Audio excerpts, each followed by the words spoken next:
Hello and welcome back to my YouTube channel. Hope you are all doing well. तो देखो आज हम GS के कुछ क्वेश्चंस को यहाँ पर डिस्कस करेंगे। अब जीएस से मतलब क्या है? जीएस से मतलब है जनरल स्टडीज़, यानी कि हम यहाँ पर कुछ एक मिक्स क्वेश्चंस को डिस्कस करेंगे। अगर आप ग्रेजुएशन लेवल के एग्जाम्स की तैयारी कर रहे हैं, लाइक सेक्रेटरी क्लर्क हो गया, एनटी हो गया, सब इंस्पेक्टर हो गया, इन जैसे एग्जाम्स की अगर आप तैयारी कर रहे हैं तब ये क्वेश्चन आपके लेवल के हैं और आपके आने वाले एग्जाम्स में डेफिनेटली आपकी हेल्प करेंगे। देखो इससे पहले हम पार्ट 61 यानी कि 61 वीडियोज़ ऑलरेडी डिस्कस कर चुके हैं, जिनमें हमने सिर्फ और सिर्फ जीएस के क्वेश्चंस को डिस्कस करके रखा हुआ है। तो अगर आपने वो वाली वीडियोज़ अभी तक नहीं देखी है तो इस वीडियो के डिस्क्रिप्शन में जाएं, वहाँ पर GS, HPSSC, HPPSC questions detail discuss करके लिंक दिया गया होगा।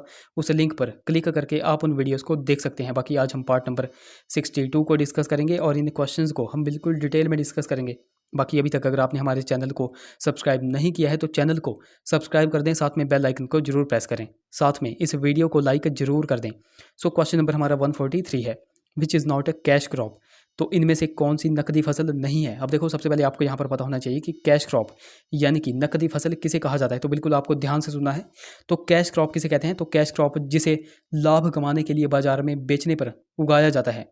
तो देखो यहाँ पर आप देख सकते हो कि कौन सी जो फसल है जिसको लाभ कमाने के लिए बाजार में बेचने पर उगाया जाता है। तो इनमें जो है तो एक तो कॉटन आ जाती है, एक ग्राउंड नट यानी कि मूंगफली आ जाती है, उन्हीं में जो है तो टोबैको यानी कि तंबाकू आ जाता है। तो इन सभी को जो है तो हम लाभ कमाने के लिए बाजार में बेचने पर उगाते हैं। तो ये आपको पता चल गया। बाकी ज्वार हो गया, इसको जो है तो हम खुद कंज्यूम करते हैं, इसलिए यह एक कैश क्रॉप की श्रेणी में नहीं आती है। इसलिए राइट ऑप्शन क्या हो जाएगा? ऑप्शन सी यहाँ पर बिल्कुल करेक्ट हो जाएगा। आई होप क्वेश्चन आपको समझ में आ गया होगा। क्वेश्चन नंबर 144 की अगर बात की जाए, the chief industrial city of Italy's, तो इटली का मुख्य औद्योगिक शहर कौन सा था? अब सबसे पहले आपको यहाँ पर पता होना चाहिए जो इटली देश है वह किस कॉन्टिनेंट में पड़ता है। तो यह यूरोप कॉन्टिनेंट में पड़ता है, ये आपको यहाँ पर पता होना चाहिए। अब इटली का जो है तो चीफ इंडस्ट्रियल सिटी यहाँ पर पूछी गई है, तो वो कौन सी है? तो वो है मिलान। मिलान शहर जो है तो इसका मुख्य औद्योगिक शहर है। ऑप्शन बी यहाँ पर बिल्कुल करेक्ट हो जाएगा। अब देखो यहाँ पर बात की गई है इटली की, तो इटली से भी कुछ एक क्वेश्चंस बनते हैं। जैसे इटली की कैपिटल आपसे कई बार पूछी जाती है, तो इटली की कैपिटल है रोम। क्या कैपिटल है? रोम। फिर कई बार आपसे पूछा जा रहा है most important point, Sicily. Sicily island किस देश का है? तो देखो ये भी आपको पता होना चाहिए। जो सिसिली आइलैंड है वह इटली देश का है, तो ये भी आपको यहाँ पर पता होना चाहिए। अंडर वैली ऑफ यूरोप किसको कहा जाता है? तो देखो अंडर वैली ऑफ यूरोप ये भी किसको कहा जाता है? तो ये भी इटली को ही कहा जाता है। तो ये कुछ बेसिक से पॉइंट्स मैंने आपको इटली के बारे में बता दिए, ये सारे के सारे आपको यहाँ पर नोट रखने हैं। अब देखो यहाँ पर हमने बात की थी मिलान शहर की, तो मिलान शहर से भी एक क्वेश्चन पूछा जाता है।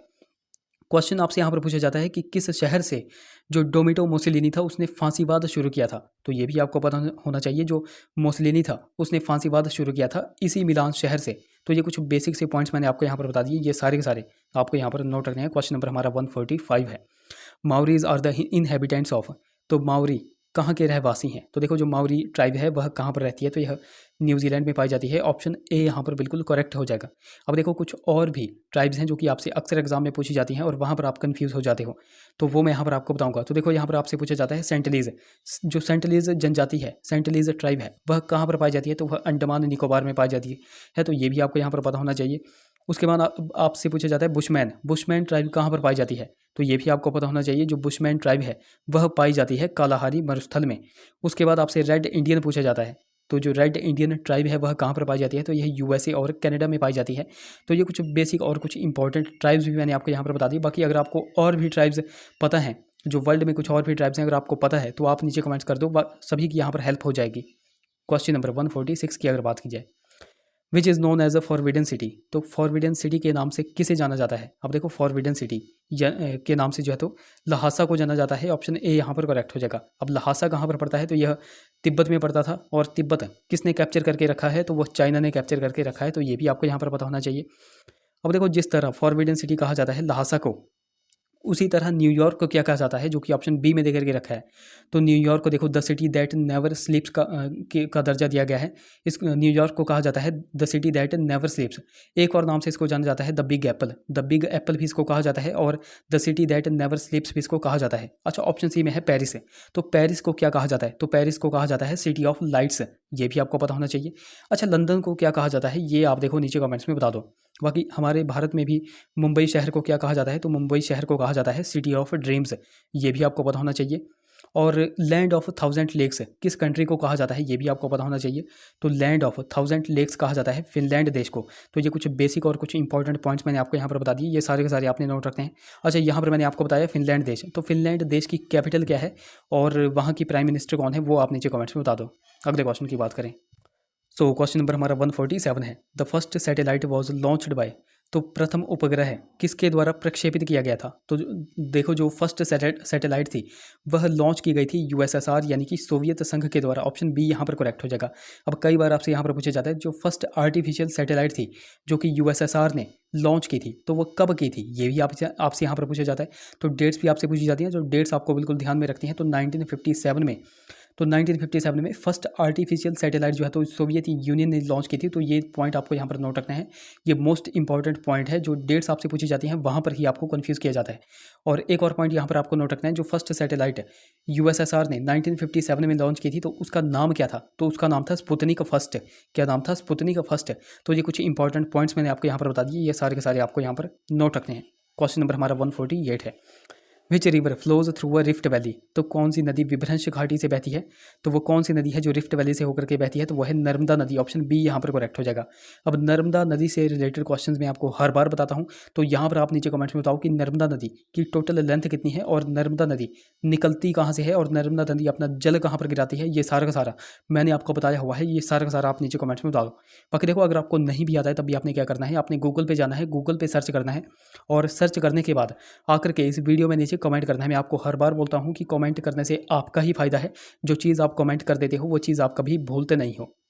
सो क्वेश्चन नंबर 149 की अगर बात की जाए, the highest waterfall in India is, तो भारत में सबसे ऊंचा जलप्रपात कौन सा है। आप सभी को पता है कि भारत में सबसे ऊंचा जलप्रपात है जोग या फिर गरसोपा। ऑप्शन बी यहाँ पर करेक्ट हो जाएगा। अब ये जोग या फिर गरसोपा, ये जलप्रपात पड़ता कहाँ पर है, किस स्टेट में पड़ता है, ये भी आपको यहाँ पर पता होना चाहिए। तो यह कर्नाटका स्टेट में पड़ता है और इसकी हाइट कितनी है, तो हाइट भी आपको यहाँ पर पता होनी चाहिए। जब भी आपसे पूछा जाएगा सबसे ऊंचा, अगर सबसे ऊंचा आपसे पूछा गया है तो आपको इसकी हाइट पता होनी चाहिए। 253 मीटर जो है तो इसकी हाइट है। ओके, ये भी आपको यहाँ पर पता होना चाहिए। बाकी ऑप्शन ए में है शिव समुद्रम, तो शिव समुद्रम ये जो वाटरफॉल है यानी कि जलप्रपात है ये कहाँ पर है, तो ये भी स्टेट कर्नाटका में है, तो ये भी आपको यहाँ पर पता होना चाहिए। क्वेश्चन नंबर 150 की अगर बात की जाए, most of India's rainfall is, तो भारत में ज़्यादातर जो वर्षा होती है वह किस टाइप की होती है, तो वह साइक्लोनिक होती है, कन्वेक्शनल होती है, इल्यूसिव होती है या फिर ओरोग्राफिक होती है। तो वो होती है कन्वेक्शनल यानी कि संवहनीय प्रकार की वर्षा। ऑप्शन बी यहाँ पर करेक्ट हो जाएगा। बाकी देखो, अभी तक अगर आपने हमको टेलीग्राम और इंस्टाग्राम पे फॉलो नहीं किया है तो वहाँ पर जाकर फॉलो कर ले, लिंक आपको डिस्क्रिप्शन में मिल जाएगा। बाकी देखो, लिंक कई बार चलता नहीं है तो आपको सिंपली टेलीग्राम पे जाना है और @लेट्स प्रिपेयर टू सर्च करना है, आपको हमारा चैनल मिल जाएगा। उसी प्रकार आपको इंस्टाग्राम पे जाकर के लेट्स प्रिपेयर टुगेदर सर्च करना है। अगर कोई क्वेरी होगी तो आप मुझे इंस्टा पे मैसेज कर सकते हैं। क्वेश्चन नंबर 151 की अगर बात की जाए, which state is in the eastern most part of the India, तो भारत के सुदूर पूर्व भाग में कौन सा राज्य स्थित है, तो वो है अरुणाचल प्रदेश। ऑप्शन सी यहाँ पर करेक्ट हो जाएगा। अब देखो, अरुणाचल प्रदेश से भी कुछ एक इंपॉर्टेंट क्वेश्चंस बनते हैं, जैसे आपसे यहाँ पर पूछा जा सकता है कि अरुणाचल प्रदेश में कौन कौन सी पहाड़ियाँ स्थित हैं। तो देखो यहाँ पर जो है तो अरुणाचल प्रदेश में एक तो आ जाती है डफला हो गई, मेरी पहाड़ी हो गई, डफला मेरी, उसके बाद अबोर हो गई और लास्ट में आ जाती है मिशमी। तो ये पहाड़ियाँ कहाँ पर हैं, तो ये सारी की सारी पहाड़ियाँ हैं अरुणाचल प्रदेश में। एक बार मैं आपके सामने फिर से रिपीट कर देता हूँ, डफला हो गई, मेरी हो गई, अबोर हो गई और मिशमी पहाड़ी, ये चारों पहाड़ियाँ कहाँ पर हैं, तो ये है अरुणाचल प्रदेश में।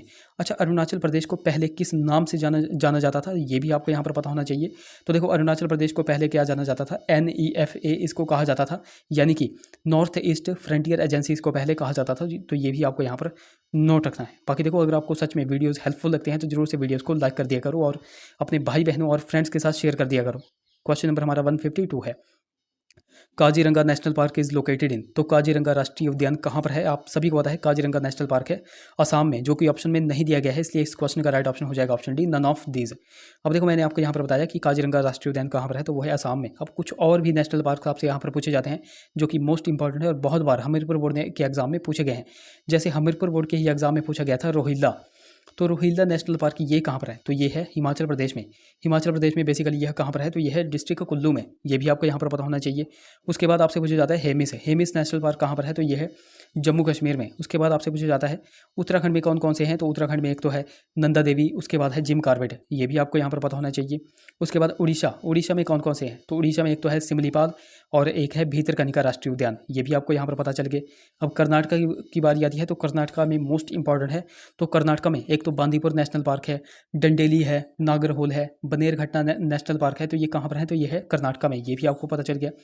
अब राजस्थान में भी मोस्ट इंपॉर्टेंट है और बहुत बार एग्जाम में बनते हैं, जैसे रणथंभौर नेशनल पार्क कहाँ पर है, तो ये राजस्थान में है।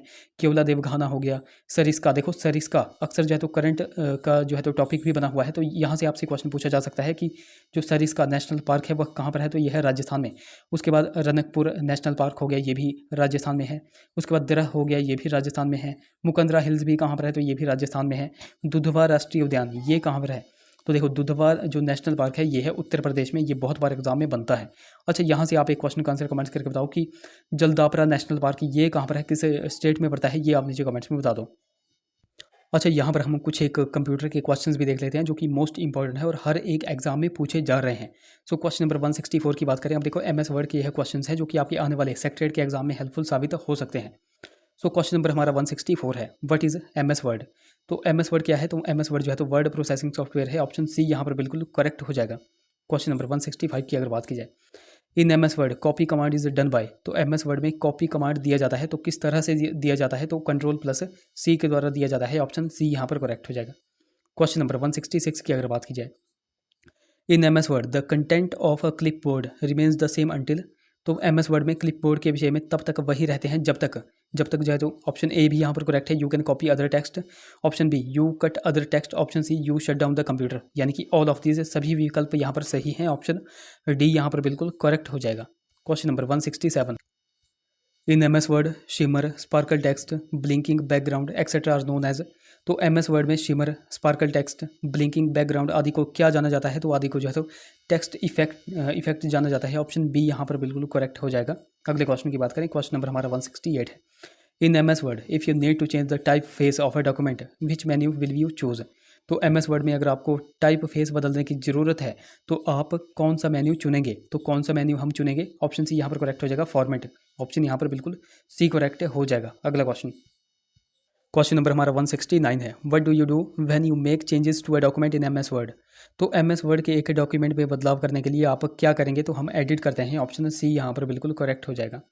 क्वेश्चन नंबर 170 की बात करें, जो कि ऑफिशियल आंसर की के अकॉर्डिंग बिल्कुल स्क्रैप कर दिया गया है, तो स्क्रैप किस तरह किया गया है वो मैं यहाँ पर आपको बताऊंगा। सो क्वेश्चन नंबर हमारा 170 है, how many different positions can you set for drop cap in MS Word, तो MS वर्ड में आप ड्रॉप कैप के लिए कितनी अलग अलग जगह जो है तो तय कर सकते हैं, तो हम डिफरेंट पोजीशंस है कितनी तय कर सकते हैं, तो हम जो है तो 2 पोजीशंस तय कर सकते हैं। अब देखो आप ऑप्शन में देख सकते हो, 2 जो है तो कहीं भी ऑप्शन में दे करके नहीं रखा गया है, इसलिए इस क्वेश्चन को स्क्रैप कर दिया गया था। तो इस क्वेश्चन का राइट ऑप्शन क्या हो जाएगा, तो 2 यहाँ पर राइट ऑप्शन हो जाएगा। 2 डिफरेंट पोजीशन से जो है तो हम ड्रॉप कैप में MS वर्ड में कर सकते हैं, सेट कर सकते हैं, तो ये भी आपको यहाँ पर पता चल गया। तो देखो गाइस, ये थे हमारे कुछ क्वेश्चंस। आई होप वो वीडियो आपको इन्फॉर्मेटिव लगी होगी। अगर वीडियो अच्छी लगी है तो जरूर से इसे लाइक करें, शेयर करें, चैनल को सब्सक्राइब करें, साथ में हमें टेलीग्राम और इंस्टाग्राम पे फॉलो करना बिल्कुल भी ना भूलें। तो चलिए मिलते हैं अगली वीडियो में, टिल देन टेक केयर।